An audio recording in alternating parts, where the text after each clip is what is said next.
ভয়ঙ্কর একাদশ নিয়ে অ্যাঙ্গোলার বিপক্ষে মাঠে নামছে আর্জেন্টিনা। স্কালোনির নতুন ফরমেশনে বাজিমাত করবে আলবিসেলেস্তারা। নভেম্বরের উইন্ডোতে আর্জেন্টিনা খেলবে একটি প্রীতি ম্যাচ, যেখানে আলবিসেলেস্তাদের প্রতিপক্ষ আফ্রিকান দেশ অ্যাঙ্গোলা। আসন্ন এই প্রীতি ম্যাচকে সামনে রেখে ইতিমধ্যে দল ঘোষণা করেছেন আর্জেন্টাইন কোচ লিওনেল স্কালোনি। তবে ঘোষিত স্কোয়াড থেকে শেষ মুহূর্তে বাদ পড়েছেন 3 তারকা। বাধ্যতামূলক ইয়েলো ফিভার ভ্যাকসিন নিতে ব্যর্থ হওয়ার কারণে নাহুয়েল মলিনা, হুলিয়ান আলভারেজ ও সিমিওনেকে ছাড়াই অ্যাঙ্গোলাতে পাড়ি জমাবে টিম আর্জেন্টিনা। এছাড়াও স্কোয়াড ঘোষণার পরই ইনজুরির কারণে ছিটকে গেছেন মিডফিল্ডের কান্ডারি এনজো ফার্নান্দেজ। দলের গুরুত্বপূর্ণ এসব তারকাকে ছাড়াই অ্যাঙ্গোলার বিপক্ষে লড়তে হবে আর্জেন্টিনাকে, যার ফলে এবার আফ্রিকার দেশটির বিপক্ষে ভিন্ন এক একাদশে ভরসা রাখতে হবে স্কালোনিকে। তবে এরপরেও ভয়ঙ্কর এক একাদশ নিয়েই অ্যাঙ্গোলাকে মোকাবিলা করবে আর্জেন্টিনা। অ্যাঙ্গোলার বিপক্ষে আলবিসেলেস্তা কোচ ভরসা রাখবেন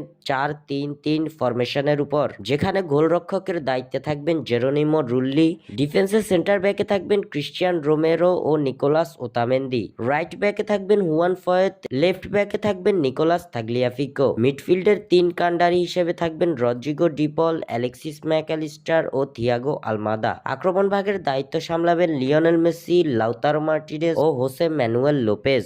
স্বাক্ষর থেকে সাদবিন ইসলাম।